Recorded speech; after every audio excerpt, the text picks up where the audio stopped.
I'm still at TIFF and way too many movies deep, but I just got to see Luca Guadagnino's second film of the year, Queer, starring Daniel Craig and Drew Starkey. Queer is based off the novel by the same name following Lee, a man who falls in love with Allerton and the story that proceeds in their love. I'm not a big fan of Luca Guadagnino's work in general. To me, a lot of it just feels super hollow, and I don't really find any depth in any of it, and this movie was basically the same thing for me. It's such an ambitious film with the concepts and ideas that it tries to explore, especially the physical ways it tries to explore it. And I think this is a ballsy movie nonetheless. I can respect 98% of the films that he's made. And this one, though it might try to be something unique, it just ends up being hollow. For starters, the story as a whole just didn't really interest me for most of the runtime. The first half of the film actually works, but after a certain point, I was just like, what the fuck are we doing? And then you get to just very lackluster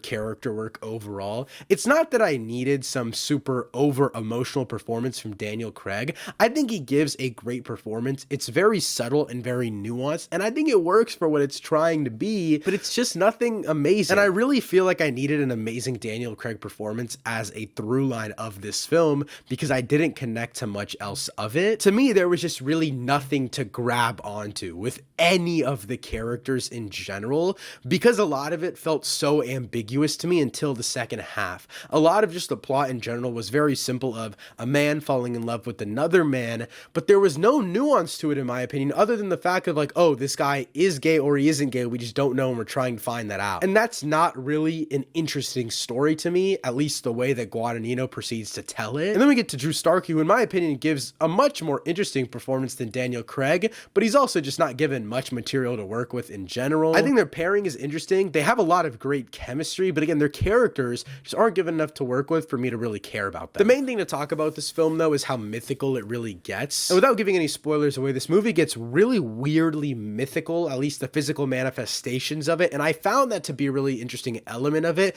There's a lot to do with drugs and telepathy and all these weird ideas that it toys with in the relationship of love as well between our two main characters, and I think the physical manifestation of that is really great. I'll talk about the visuals themselves in a second here, but I genuinely think it's explored in a really nice way and contributed to the audience's reaction really well. It's weird, it's morphic, it's interesting, and it's exciting, but again, there's no depth to the themes in my opinion, so none of it really matters. The visuals as a whole are really good, but other than those mythical elements near the end of the film, they don't really stand out to me too much. The main technical element I absolutely loved about this film, though, was the score. Trent and Atticus Reznor are back in the booth for Guadagnino, and this is something completely different than their absolutely iconic Challenger score from earlier this year, and what will probably be their new score for the Tron movie coming out. This is Technic in a sense. There's Technic ideas and beats going on near the end of the film when you get to those moments with characters, but for most of this film, it is completely different than anything at least I've heard from them,